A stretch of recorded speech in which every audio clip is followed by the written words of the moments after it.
And welcome to the Huddle, KGUN's weekly streaming sports talk show. I'm Jason Barr, joined by Pat Parris. Pat, good afternoon. Good afternoon, Jason.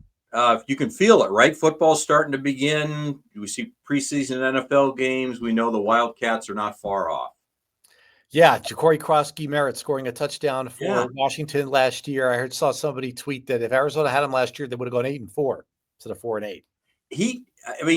That might be a stretch, but they would have been a lot more competitive, and maybe they would have won a couple more games. That they'll, imagine. He finally did a good job, though. I believe he's in Bengals camp. Yeah, but I think having that kind of a explosive back, along with one of the best receivers in the country, it would have made the offense better. It would have made it more balanced to have somebody that was that good at carrying the football, I think. But maybe a 1-2 punch. You're right, 1-2 punch in the backfield. Yeah, well, we're going to be talking a lot of football next week and the weeks after. This is kind of going to be the last week before we just kind of exclusively football for a little bit with the U of A mostly. And do have our huddle poll question is football related. We'll put that up so everybody can see it and vote, and then we'll come back at the end of the show and look at the results. But this week's huddle poll question, Pat, is which Southern Arizona star, so we got 3 former Wildcats and a former South Point High School star, which one is going to make the biggest impact in the NFL this season? T-Mac, Bijan Robinson, Tyler Loop, or Lathan Ransom? A, B, C, or D. You can vote on X or on our website. And I already voted, and I don't want to influence anyone, but I don't think I will. People can make up their own mind. I think it really comes down to me, B or C, not T-Mac. And just because he's a rookie and Lathan, and they're also on a team that was, I believe, a last place team. So, Bijan with his 3rd year, running back, Falcons, new quarterback, and Michael Penix Jr. And look, a kicker could make all the difference in the world late in the season, late in the game, making or missing a kick to win a big game. So I'm going with B or C, and just for the heck of it, I did C. And there's no wrong answer here. I think there's more. There's a couple that are more correct than others. I'll tell you why. First of all, I think Tetairoa McMillan's going to have a really great season. I think he's going to have an impactful season. But is it going to be on the level of a Bijan Robinson or even a Tyler Loop? Hard to say. Probably not. Rookie defensive players, it's tough to make a real big impact, right? So Lathan Ransom doesn't get my vote. I agree. It came down to B or C. The Ravens have always had a great kicker, right? And he just becomes the next great kicker. And so I think on a great team, he is important. But I think the guy that stands out to me is Bijan or Bajan, however we're pronouncing it these days. But the reason why I picked Bijan Robinson was, Jason, in my memory of being a Tucsonan, being a guy who's played fantasy football for decades, I don't ever remember a Tucson kid being a top 3 pick in the fantasy league drafts. And to a draft, I'm telling you, he is a top 3 pick in the NFL fantasy football league drafts. I've never seen that before. So to me, everybody else thinks he's going to be an impactful player, and I think he could have a breakout season for the Falcons and could be a reason why perhaps they're back in the playoffs. I was almost thinking of asking the question that way with regards to fantasy football, but then I just decided to do it. Who's going to have the biggest impact? Right. Okay, so at the end of this huddle here, we'll take a look at some of the votes. So please vote so we can take a look at it in a little bit. But I did an interview, Pat, last week with Sean Elliot, Arizona basketball great, former Troy High School star, who's coming back into town for a golf tournament. It's called Golf for the Ages. It's to benefit St. Luke's, where his brother lives, assisted the living home for low-income seniors. And so, certainly the angle here is also Carter Bryant, who the former Arizona star who was just drafted by the Spurs, Sean Elliott's team, who he's now going to be the broadcaster for the 25th season in. So we're going to go ahead and listen to this interview I did with Sean Elliott. We're going to come back and talk a little bit about that, and then go over our huddle poll question and talk big Arizona football next week. So that's our kind of agenda. So here's me with Sean Elliott earlier. It was earlier, I guess last week it would be for an interview with Sean Elliott over Zoom. Is their broadcaster now. Sean, thanks so much for joining us and welcome. First off, how is your health? I know last year you had that health scare. Yeah. How are you doing? It's been a year. I can't believe it. Have there been any complications? Or are you doing well? I'm doing well. Thanks for asking, Jason, and thanks for having me. Yeah, I had AFib, which my doctor told me 9 million Americans have. A lot of people have AFib and they don't know it. I was fortunate that my Apple Watch alerted me to it. I had another reoccurrence of it at the end of this last season and end up having an ablation where they go through your groin up to your heart and they actually cauterize the nerves on the top of your heart that are causing the top of your chambers in your heart to fibrillate instead of pump blood. And so I have been doing extremely, extremely well. It's something that isn't very serious unless you let it linger for months on end, and then you have a lot of complications. Okay, sounds like you're on top of it. That's good to Yes. hear. Oh, yes. Okay, well, we were all thinking of you, of course, when Carter Bryant, the Arizona Wildcat, was drafted by the Spurs. What was in the first round? What was your initial reaction when you saw it? I was thrilled, absolutely thrilled. Leading up to the draft, his name had come up a lot, and so I had seen him play a little bit at Arizona, but I took some time to watch a lot of his clips, a lot of film on him, and I just thought that, oh wow, here's a kid who can really shoot it. He's got great athleticism. I thought I was a great athlete. He's a much better athlete than I ever was. I don't know. He, I don't know about that. oh no, You're no, selling yourself I short. appreciate He's a it, but great athlete, though. He really yeah, is. he really is, and I love the way he defends. He really gets after it, and we saw that in the summer league where he had a chance to take on Cooper Flagg. I thought he did a tremendous job there, and so he's got the right mentality, Jason. He's what we really call a true spur. He's, not only is he a great basketball player who understands what he has to do out there on the court, he's going to play his role, he's going to be a team player, he wants to win, but he's an incredible asset to our community. You can tell that he's a mature and genuine young man. He has already done a lot for the deaf community, and he's going to continue to do more.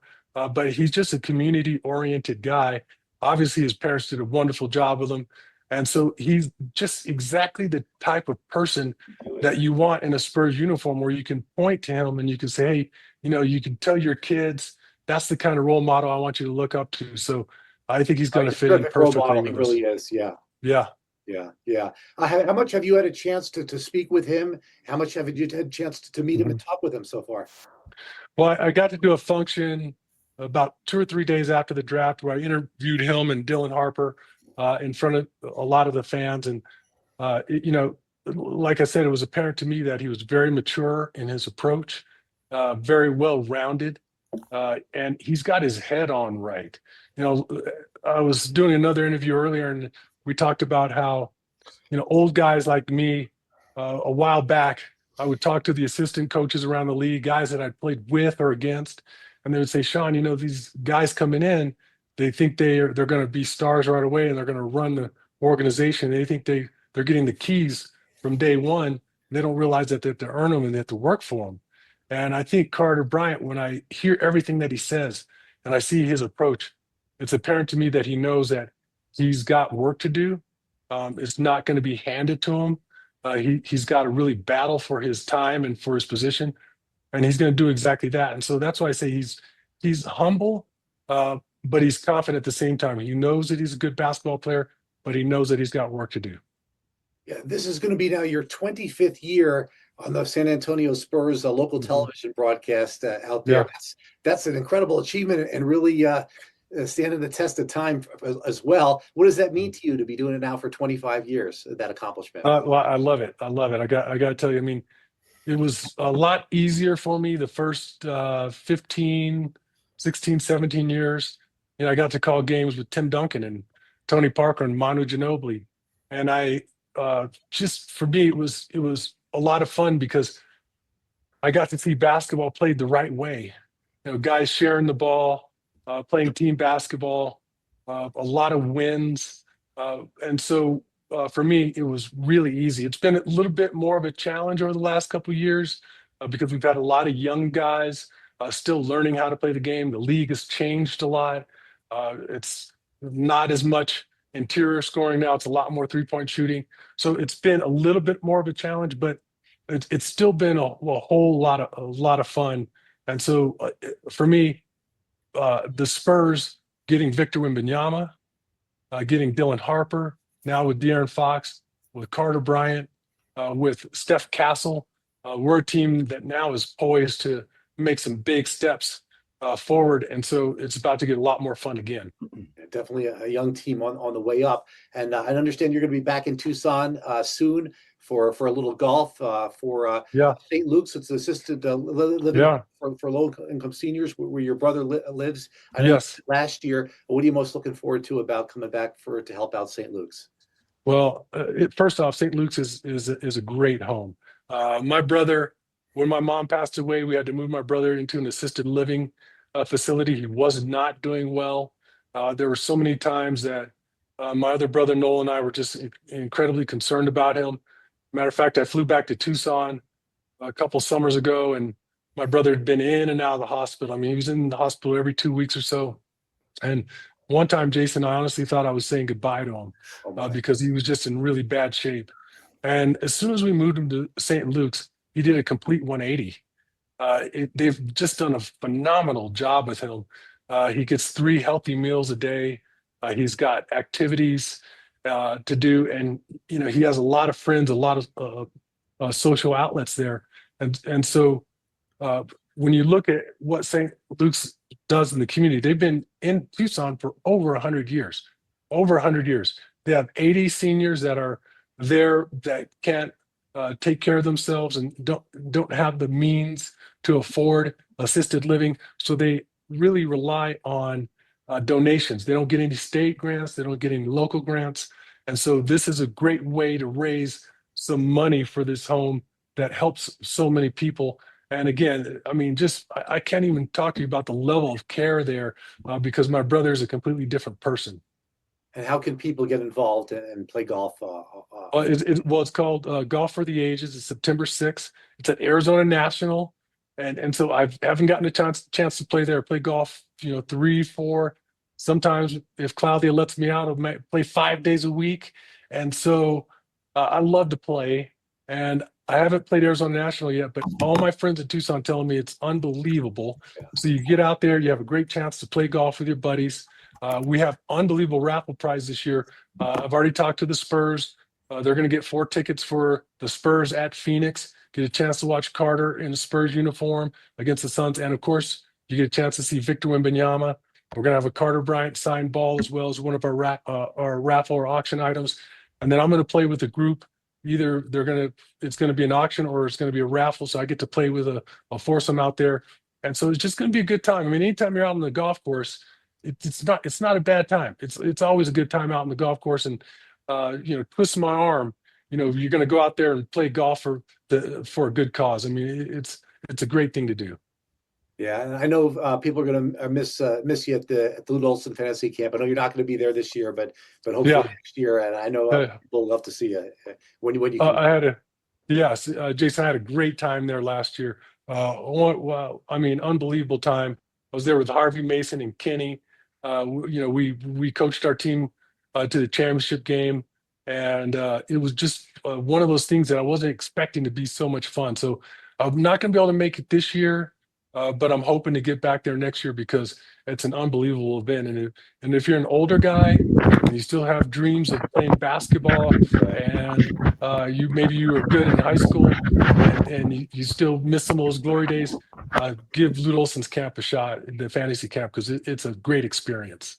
And finally, I asked you, of course, about the Spurs and Carter Bryant. I didn't ask you about this U of A team with these young stars who are coming, Koa Pete and Bryce James and Braden Burries and Dwayne Aristode and certainly the guys coming back too, like Jaden Bradley and Awaka. What are your thoughts on this Arizona basketball team coming up this year? Well, first off, it starts from the top down. That's Tommy Lloyd, who's done an unbelievable job. All the guys that I played with in college at Arizona and guys after, we all quietly talk about Tommy behind the scenes and how just thrilled we are to have him as the head coach. And we know that the basketball program is definitely headed in the right direction. He coaches guys up. He is firm with them. He's honest and a genuine coach. And it really shows in everything that he does. It shows in the players that he's coached up, and it shows in the recruiting class because all these young players come in and they have a good feel for him. And so I have no doubt that he's going to do great things with this recruiting class. It's going to be tough because you can't rely on freshmen to get you over the hump. Right. I mean, every once in a while you can, and that's why the best teams, when it comes NCAA time, are mostly teams that have juniors and seniors on them. So those are the teams that kind of win now, right? Because they've been together for a long time. And I see the only challenges with Arizona basketball is keeping all this young talent together because of NIL and the transfer portal. But if he can manage to hold on to as many players of those as he can, and he can keep some of those guys there for a couple of years, because I'm sure they all want to go and play in the NBA, then the sky's the limit for the program. Yeah, I'll tell you what though, Koa Pete doesn't look like a freshman. That's for sure. Well, I'll have to wait and see, because I'm always excited. I don't get a chance to watch a lot of college basketball, get no time to watch high school basketball. So I'm just as excited as all the fans in Tucson to see the young guys come in and see what they're made of. Terrific. Sean Elliot, Arizona great, Spurs legend, and really appreciate a few minutes here. And we'll look forward to seeing you at doing some golf for St. Luke's sometime soon, pretty soon here in Tucson. So thanks for a couple of minutes, and we'll talk to you soon. Hey, Jason, thank you for having me, man. I appreciate you. All right, terrific. All right, that was Sean Elliott. That was nice of him to join us. Yeah, very nice appearance by Sean Elliott, and gave some good answers there, about Carter Bryant and about the Spurs. And it looks like, Pat, they're an up-and-coming team. What do you think? They really are. Yeah, and that's what happens is, a team like that was so used to winning for so long, and then this kind of new era of basketball came along, and they weren't quite ready for it. But he's right. You've got Wemby and go down the list. They got a lot of young players, and then you add a Carter Bryant with all his athleticism. They're a couple of years away from being a real force, I think, again. And we'll see. It all has to play out. That was really interesting what he first that he said quietly behind the scenes. All of the former Wildcats are like really great hire with Tommy Lloyd. We really are thrilled that he's the head coach. And there were some that were not happy. There weren't a lot, but there were some rumblings when Tommy Lloyd was hired. It was like, okay, yeah, he's got these great, comes from Gonzaga, yeah, but he's not a Wildcat guy. And that was kind of that time where you think, well, was there a Wildcat that they could have gone and gotten? But obviously, nobody's complaining about it now. I think they're all on board and appreciate that year after year he's bringing in such great young talent. And we'll see. I think you're right. This team is loaded. We'll have to see how they play out in the court. Yeah, what did they hire Lute Olson for? He wasn't a Wildcat. There was somebody on the 67 team who played backup, Pat, that they should have hired. They could have hired. Yeah, they could have had him, but they went to Iowa and they got Lute Olson, and the trajectory of the program has been meteoric ever since, thanks to that move. While you were talking to Sean Elliott, I got to thinking, another good poll question, not for today, but down the road, greatest, because we talked about Bijan Robinson, greatest Tucson athletes ever, and certainly Sean Elliott is at the top of most everybody's list, but now Bijan is starting to climb up, right? And if he has a long and successful career in the NBA, maybe he goes up on that same line as Sean Elliott. You've got Kerry Strug, who won a gold medal. You've got how about Alex Bowman? We never talk about him, but for being a Tucson kid, he's at the top of that sport. I think we do a good job talking about when you talk about lists, sometimes guys like that get forgotten. But you go on and on. Kadeem Carey, there's lots of guys that could be on that list. Laney Schnell could be on that list. So that'd be a good poll question sometime. Maybe next year at this time when we're talking football again, we talk of Bijan being one of the top couple of picks in the fantasy draft. Yeah. I like it. All right. Speaking of polls, let's take a look at the results of this week's poll. Which Southern Arizona stars? So we've got 3 from the U of A and 1 from South Point High School. Which one is going to make the biggest impact in the NFL this season? Pat, I'm chuckling a little bit because nothing against Lathan Ransom. I mean, he's a 4th-round pick. That's a heck of an accomplishment. I don't know if we've ever had a 0. Have we ever had a 0? I feel bad. You think maybe somebody who's a family member or something. We not have a lot of votes this week because I'm seeing even numbers like a 50%er and a 33.3. So I'm wondering if maybe our vote total is a little bit down this week here in the summer. And certainly a lot of people watch on replay on demand. Yeah, and those live, the Twitter X polls will start trending over time, and you'll get more and more votes. So Yeah. So it's a small sample size so far here, but half of them going with Bijan. But it wouldn't surprise me if that vote or that percentage stayed relatively the same. Although you'd like to see Lathan Ransom get like 1% or something. But You surprised Tyler Loop ahead of T-Mac? Not really, because day one, Tyler Loop is going to be scoring a lot of points in the NFL, right? That's just what kickers do. Right. And T-Mac has got to find his way as a rookie, and you're reliant on a quarterback, and all the things of being there's a reason why the Carolina Panthers pick early in the draft, right? Right. So, and now Bijan's in a much better situation. They've got a more solid quarterback now, and it looks to me like the Falcons are trending up. Certainly the Panthers can trend up, but they had nowhere else to go but up. But I think Atlanta is a team people are looking at as maybe being back in the playoffs.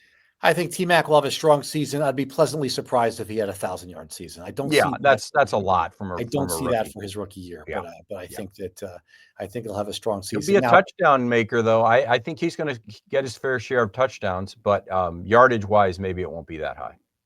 Yeah. So next week we'll have our annual poll question, because it's the week before the U of A football game. So we'll certainly spend some time on season opener. So we'll certainly spend some time on U of A football. It'll be the win total. If you, Pat, or anybody wants to start thinking about it now, how many wins do you see for Arizona? And I think it'll be, we'll have to come up with the categories, like 4 or fewer. Yeah. Or 5 to 6, 7 to 8. I think 7 or more will be choice D. I think 6 will be choice C. 5 will be choice B, and 4 or fewer will be choice A. Okay. That sounds fair to me. Yeah, because everybody's going to be picking right in that middle range. Yeah. So 0 to 4. Well, I mean, 4 or fewer. We'll frame it that way. Yeah. 4 fewer for A. 5 for B, because that's where people are going now. It's can they find a way to get 6 wins? 5 will be choice B, 6 will be choice C, and I think 7 or more will be choice D. That's what I feel good to me. Yeah, that sounds good to me. And that's what we'll go with next week. That's the whole thing. They can be better than they were last year, and maybe they only win 1 more game. Maybe they only win 2 more games. We'll see. I think they want that 6 wins. That's which would just mean 4-8 in the Big 12 if they win those 2 conference games. That includes the game that's a conference game, but not with Kansas State. So anyway, we'll touch on that next week, and we'll have some fun with that. And then the U of A football season, and 2/3 the way through that, the basketball will start. So we kind of get into the busier time of the year.